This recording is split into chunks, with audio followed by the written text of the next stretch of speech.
Hey everyone, back with another review, and this time I wanted to have a look at a sword that I actually had for a while, but just never really got around to talk about. So that's what I want to do today, and it will be about this Kvetun Sidesword number 1.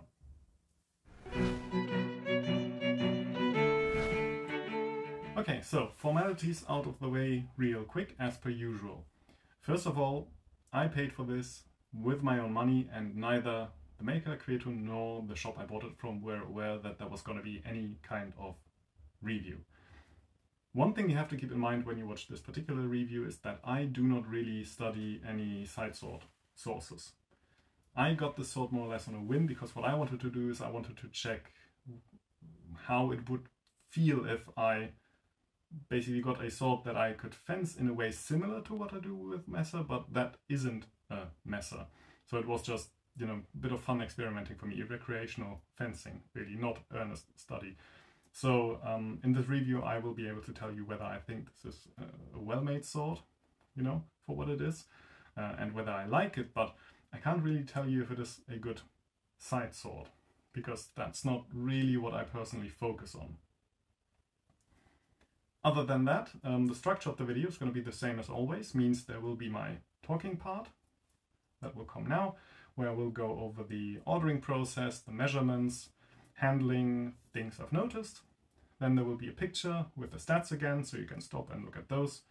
Then there will be some more pictures, just, you know, different angles, so you can stop and look at those if you want. And there will be a clip with me fencing this sword at the end, so you can see it in motion as well.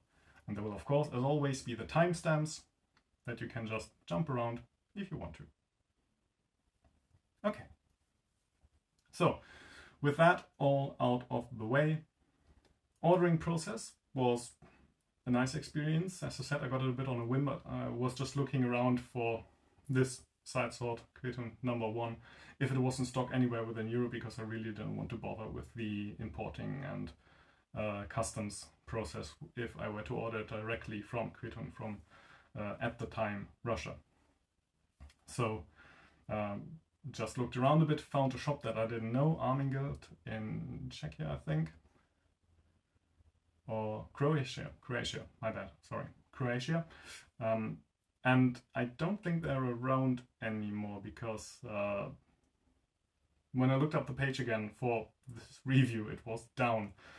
Which is a bit of a shame, because the shopping experience from my perspective was actually quite nice. I just made an account, it was a well-made page, paid by PayPal, got updates about when it was shipped, tracking number, everything, so that was all nice. Arrived without any rust spots or anything, so all the marks you see here, those are unfortunately on me. The only thing I noticed is that when I got it, the leather of the grip that you can see now, because I have grip band around it, felt a bit papery. Like leather that has gotten damp and then dried out too quickly.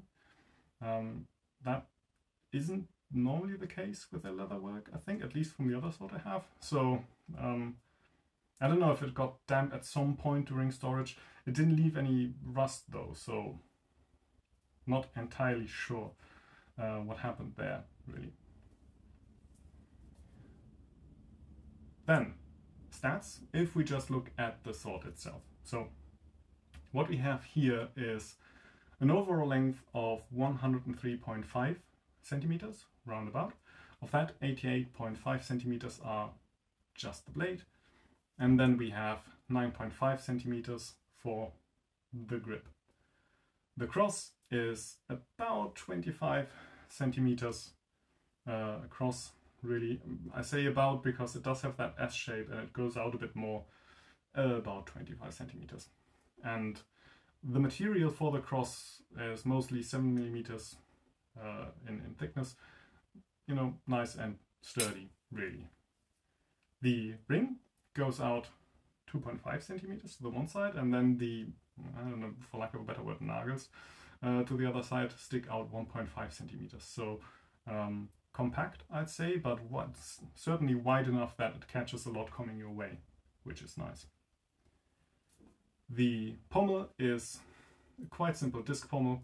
It is just 2 centimeters in thickness and about 4.95 centimeters across. Quite simple in that regard.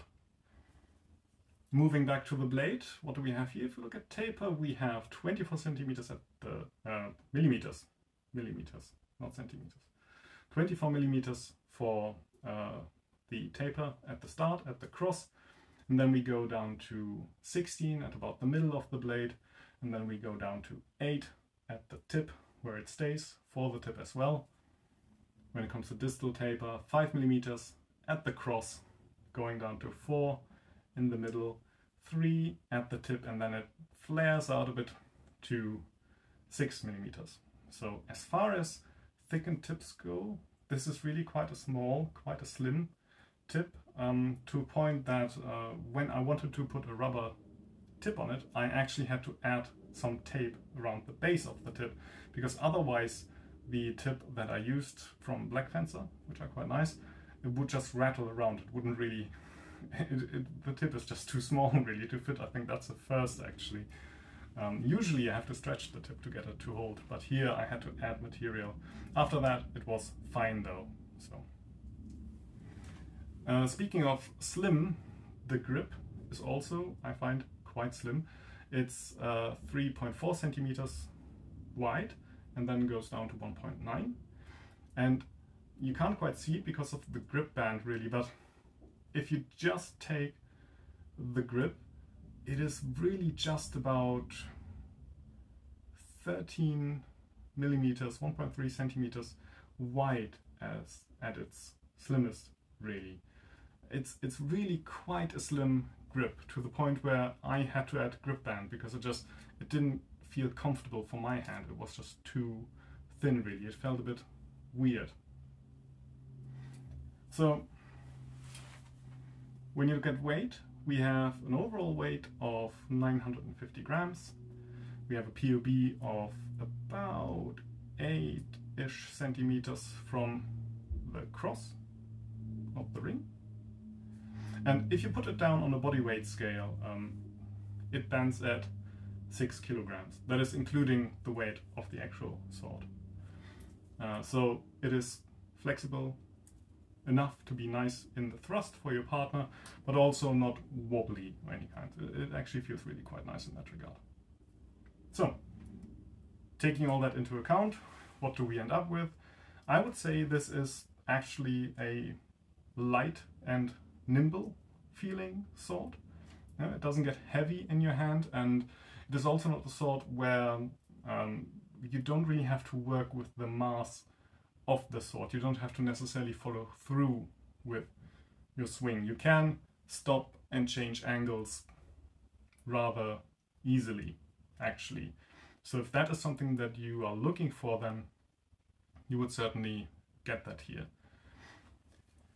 Details I noticed just from fencing, from handling it. One thing I find interesting is that while the outer layers are actually polished quite well, the inside of the rings, it doesn't really show up I think, are actually a good bit rougher. So they are a bit more affected by rust. That is something that you should look out for. One thing I did like as a detail is that the blade is actually not really square here at the strong, at the fort, but actually angled a bit. And the same goes to a degree for the cross itself, which makes it nicer if you put your finger over it. That's actually really quite nice. The grip is, big enough that gloves fit, but it's not huge, so big that it throws everything off. What sometimes happens, which I actually really quite like. Just looking at gloves, for example, if you take the Fox, who are, I've been told, made with side swords in mind. If you use them, fits quite well. Really, not a problem getting in there at all. Red Dragons work just as well, that's not a problem. I just don't quite know where I have mine right now.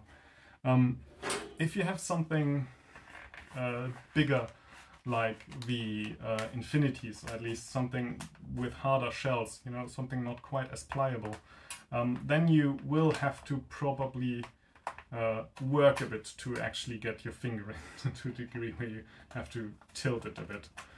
You can still get it to work, but it is a bit of a careful balancing act because of that plate. That is always a bit of a problem, and you will have that opening here, though I don't consider that too bad really. It will still fit though, you can make it work. I think it is, as far as the grip goes, it manages to strike a nice balance between being big enough for allowing for bigger gloves, but if you use it with lighter gloves, then it still doesn't feel like it's completely unmanageable, really. It's just a bit more work getting in and out. But overall, that is something that I think is really quite nice. One thing I would say you have to watch out for, but that is not that sort in particular, I think that is just something that I noticed with all the Kvetun swords I have, which are 3 at this point. They seem to attract rust a bit more easily. Now, of course, all my swords are not rust-free, but they seem to be particularly vulnerable to rust. I don't know if the dark spots here show, but I have a certain routine when it comes to coming back from fencing or coming back from events where I check for nicks, file them down, and then go over all the swords that I brought and used with in oily cloth, ballistol. And I thought I did that, but then when I checked them again, light rust. So I feel like you really have to be careful. When I disassembled this, because this is the screw tang variant, and I don't know if that is related to that papery feel of the leather that I mentioned in the beginning, where I said that I felt like maybe it got a bit damp during storage or something. But when I took it apart to just check on it, I noticed that there was actually quite a decent spot of rust on the tang, which I wasn't too happy to see. Easy enough to just get rid of and neutralize, but that's something I wasn't too thrilled with. So if you have that in the screw variant, it might be worth actually just taking it apart and just checking on that if maybe you have it as well. Put a bit of oil on it, really. The reason I took it apart is not only curiosity though, but also one thing I definitely noticed in fencing is that this got rattly rather quick at times. The first 2 times using it were fine, but when we used it in our open hall sparring day and it got used by me and other people, that's where this got really quite rattly. Easy enough to fix, it's a screw tang, you can just screw it tight again, but it felt like the grip and the pommel actually had quite a lot of play, to the point where I was actually a bit worried that maybe this was just a round tang at the pommel and it could just spin at some point if it got loose enough. Happy to say that no, this isn't the case. It is a square tang, but it does have a good amount of play in it. There's a lot of tolerance here. So easy enough to fix though, because what I just did is I just put some tape on there and then stuck it back together, and now it's quite firm and holds together much better, so that isn't really a problem at this point. So, you know, just taking all of this into account, as I said, it's a light and nimble sword, so if you're looking for something like that, that is quite nice. Personally, I wasn't too fond of the grip, but that's not just this sword, that is actually more of a side sword thing for Kvetun, I think. Personally, for me, that is just too slim. I wasn't too fond of that. Then again, you know, I don't have shovels for hands, but my fingers are longish, so that might just be a me thing. If you are someone with smaller hands or shorter fingers, that might actually be a plus for you, that you have a good option on the market there for you personally. And easy enough to fix with the grip band. Again, just like the rattly, you can just take care of that yourself, so that really isn't a problem. It isn't quite what I personally am looking for in a sword, because it is so light and agile and nimble feeling. Personal preference of mine is just that I like swords a bit more where you have to work with the sword. But I would say it's not a bad choice, really. It's not the highest level of finish, which is fine, it's a tool, but it is certainly, from what I fancy with it, sturdy enough, and it is a fine choice if you're looking for a side sword that is on the lighter and quicker end. So as far as that goes, I feel fine recommending it, really, as a sword. Again, I don't really fancy side sword, I don't really study side sword, so if you're looking for that, then I can't really say if it is a good representation of any particular side sword type. But as a sword, I'd say it's fine. Quite a different beast than the side sword number 2 from Kvetun, which makes for an interesting contrast.